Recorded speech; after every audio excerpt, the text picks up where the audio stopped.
माँ की दौलत, दिल छू लेने वाली कहानी। एक गांव में श्याम नाम का एक गृहस्थ रहता था। उसकी पत्नी का नाम गंगा था। उनको 2 बेटे और 2 बेटियां थी। एक छोटा खुशी परिवार था। श्याम ने अपना सब पैसा उसके बेटे और बेटियां, इनकी पढ़ाई, शादी और उनके लिए अच्छे घर बनाने में खर्च कर दिया। श्याम के बेटे और बहुएं स्वार्थी थे। माँ बाप ने इतना सब किया था, फिर भी श्याम को अपने बेटे बहू के रहमकरम पर जीना पड़ रहा था। उन दोनों को बेटों और बहुओं से बहुत ज्यादा हिंसा और अपमान का बर्ताव मिलता था। अचानक एक दिन श्याम की मृत्यु हो गई। वजह से वो बेचारा तो इस दर्द से मुक्त हो गया, पर गंगा मात्र अकेली रह गई। गंगा ऐसे ही उदास मन स्थिति में मंदिर गई। वहाँ उसे उनकी बचपन की सहेली संता मिली। उसे देखकर उसे अच्छा लगा। गंगा को उदास देखकर संता ने गंगा से उसके उदासी का कारण पूछा। गंगा ने अपने दुखी जीवन का सभी विवरण बताया। उसे बताया वह सब सुनकर संता ने उसे गुप्त में कुछ तो कहा। वो सभी सुनकर गंगा को थोड़ा सा आधार मिला। दूसरे दिन सुबह जिस प्रकार संता के बताए अनुसार संता एक बैग लेकर गंगा के पास गई और वो जैसे पहली बार ही मिल रही हो ऐसा बर्ताव किया। संता ने गंगा को गले लगा लिया। गंगा ने संता को पूछा, संता तुम यहाँ हमारे गांव में कब आई और किसके घर ठहरी हो? गंगा के दोनों बहू गंगा की आवाज सुनकर तुरंत अंदर से बाहर आई। उन दोनों को देखकर संता बोली, अरे मैं दूसरे घर पर कहाँ रहूं? हम दोनों मौसेरी बहनें हैं, तो भी सगी बहनों से ज्यादा हमारा रिश्ता अटूट है।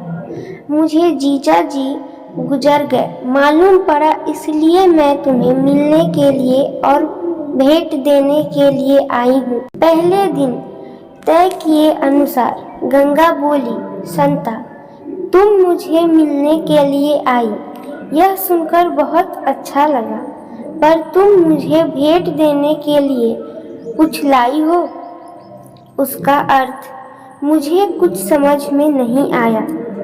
संता जानबूझकर रोने का सुर निकालकर बोली, अरे गंगा, मुझे पता है कि आप दोनों ने तुम्हारा सभी पैसा बेटे बेटी के पढ़ाई।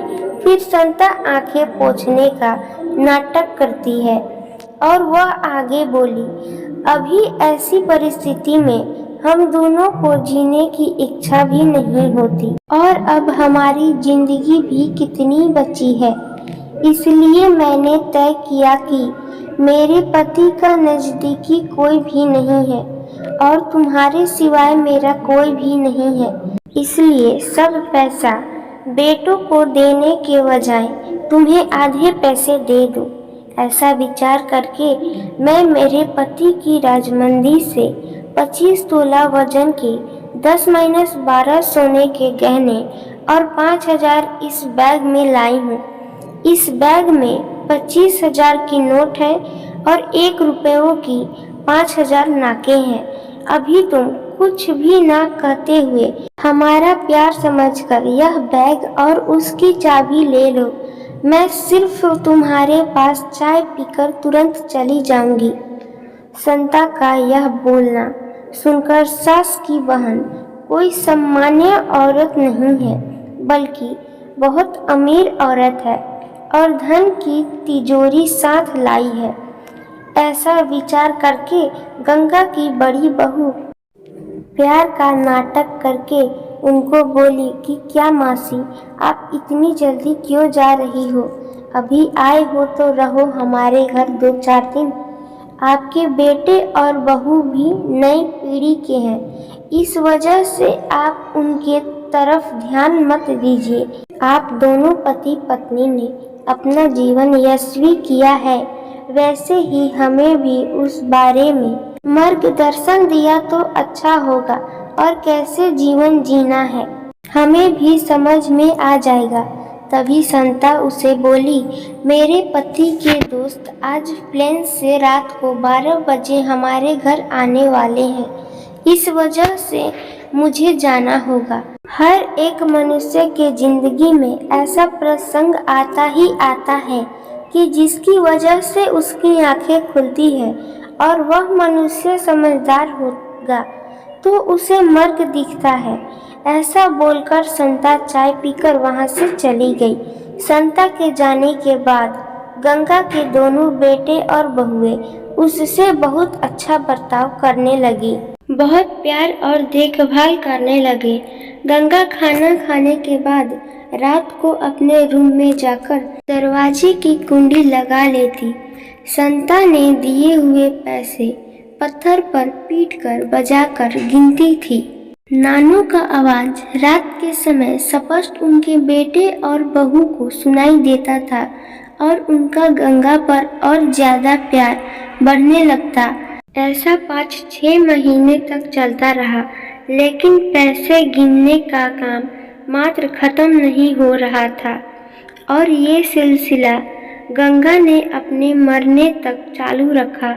गंगा के आखिरी 6 साल खुशियों में बीते, परंतु एक दिन अचानक गंगा की मृत्यु हो गई। उसके जाने के बाद रिवाज और लोकलाज के लिए उसके बहुओं ने और बेटे ने आंसू बहाए। फिर उन्होंने शमशान से आने के बाद उन्होंने तुरंत माँ के रूम में जाकर उस बैग का ताला खोला और क्या उनको धक्का लगा, क्योंकि उसमें सिर्फ पुराने समाचार पत्र, 4-5 वजनदार पत्थर और सिर्फ 1 रुपया था। वो रुपया भी पत्थर पर पीटने पर पूरा का पूरा खराब हो गया था।